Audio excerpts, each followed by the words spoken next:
আয়াত ১৬৮ وَقَطَّعْنَاهُمْ فِي الْأَرْضِ أُمَمٌ مِّنْهُمُ الصَّالِحُونَ وَمِنْهُمْ دُونَ ذَلِكَ وَبَلَوْنَاهُمْ بِالْحَسَنَاتِ وَالسَّيِّئَاتِ لَعَلَّهُمْ يَرْجِعُونَ। অনুবাদ। আর আমরা তাদেরকে জমিনে বিভিন্ন দলে বিভক্ত করেছি।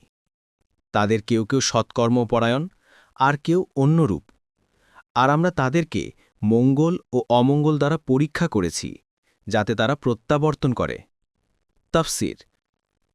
১ নম্বর ফুটনোটের বিবরণ। এই আয়াতে ইয়াহুদীদের উপর আরোপিত অন্য আরেক শাস্তির কথা বলা হয়েছে। তা হল তাদেরকে পৃথিবীর বিভিন্ন স্থানে একান্ত বিক্ষিপ্ত করে দেয়া। কোথাও কোনো এক দেশে তাদের সমবেতভাবে বসবাসের সুযোগ হয়নি। ওয়াকাত্তা'নাহুম ইসনাতাই আশরাতা আসবাতান উমামা এর মর্ম এই। কাত্তা'না শব্দটি তাকতিয়া থেকে নির্গত, যার অর্থ খণ্ডবিখণ্ড করে দেয়া। আর উমাম হল উম্মাত এর বহুবচন, যার অর্থ দল বা শ্রেণী। এর মর্ম হল, আমি ইয়াহুদী জাতিকে খণ্ড খণ্ড করে পৃথিবীর বিভিন্ন অংশে বিক্ষিপ্ত করে দিয়েছি। সুতরাং যেখানেই কেউ ঢুকবে সেখানে ইয়াহুদীদের কোনো সম্প্রদায় দেখতে পাবে। তাবারি। ২ নম্বর ফুটনোটের বিবরণ। এ আয়াতে ইয়াহুদীদের শ্রেণীবিভাগ করে বলা হচ্ছে মিনহুমুস সালিহুনা, অর্থাৎ এদের মধ্যে কিছু লোক রয়েছে সৎ আর কিছু অন্যরূপ। অন্যরূপের মর্ম হল এই যে কাফের, দুষ্কৃতকারী ও অসৎ লোক রয়েছে। অর্থাৎ ইয়াহুদীদের মধ্যে সবই একরকম লোক নয়, কিছু সৎও আছে। তাবারি। ইবন কাসির। এর অর্থ সেসব লোক যারা তাওরাতের যুগে তাওরাতের নির্দেশাবলীর পূর্ণ অনুজ্ঞা ও অনুশীলন করেছে, না তার হুকুমের প্রতি কৃতজ্ঞতা প্রকাশ করেছে, না কোনো রকম অপব্যাখ্যা বা বিকৃতির আশ্রয় গ্রহণ করেছে। আত-তাহরি ওয়াত-তানওয়ীর। এছাড়া এতে তারাও উদ্দেশ্য হতে পারেন যারা কুরআন অবতীর্ণ হওয়ার পর তার অনুজ্ঞায় আত্মনিয়োগ করেছেন এবং রাসূলুল্লাহ সাল্লাল্লাহু আলাইহি ওয়াসাল্লামের উপর ঈমান এনেছেন।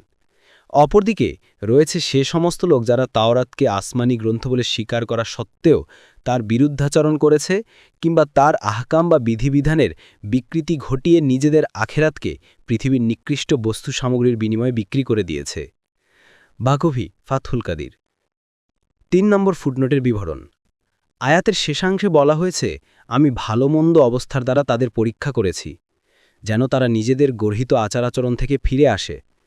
ভালো অবস্থার দ্বারা এর অর্থ হল যে তাদেরকে ধন সম্পদের প্রাচুর্য ও ভোগবিলাসের উপকরণ দান, আর মন্দ অবস্থার দ্বারার অর্থ হয় লাঞ্ছনা গঞ্জনার সে অবস্থা যা যুগে যুগে বিভিন্নভাবে তাদের ওপর নেমে এসেছে, অথবা কোনো কোনো সময় তাদের ওপর আপতিত দুর্ভিক্ষ ও দারিদ্র্য। তাবারি। ইবন কাসির। সারমর্ম এই যে মানবজাতির আনুগত্য ও ঔদ্ধত্যের পরীক্ষা করার দুটি প্রক্রিয়া, তাদের ব্যাপারে উভয়টি ব্যবহৃত হয়েছে, কিন্তু ইয়াহুদী সম্প্রদায় উদ্দুভয় পরীক্ষাতেই অকৃতকার্য হয়েছে। আল্লাহ তাআলা যখন তাদের জন্য নেয়ামতের দুয়ার খুলে দিয়ে ধন সম্পদের প্রাচুর্য দান করেছেন, তখন তারা বলতে শুরু করেছে, ইন্নাল্লাহা ফাকিরুম ওয়া নাহনু আগনিয়া, অর্থাৎ আল্লাহ হলেন ফকির আর আমরা ধনী। সূরা আলে ইমরান ১৮১। আর তাদেরকে যখন দারিদ্র্য ও দুর্দশার মাধ্যমে পরীক্ষা করা হয়েছে, তখন তারা বলতে শুরু করেছে, ইয়াদুল্লাহি মাগলুলা, অর্থাৎ আল্লাহর হাত সংকুচিত হয়ে গেছে। সূরা আল মাইদা ৬৪।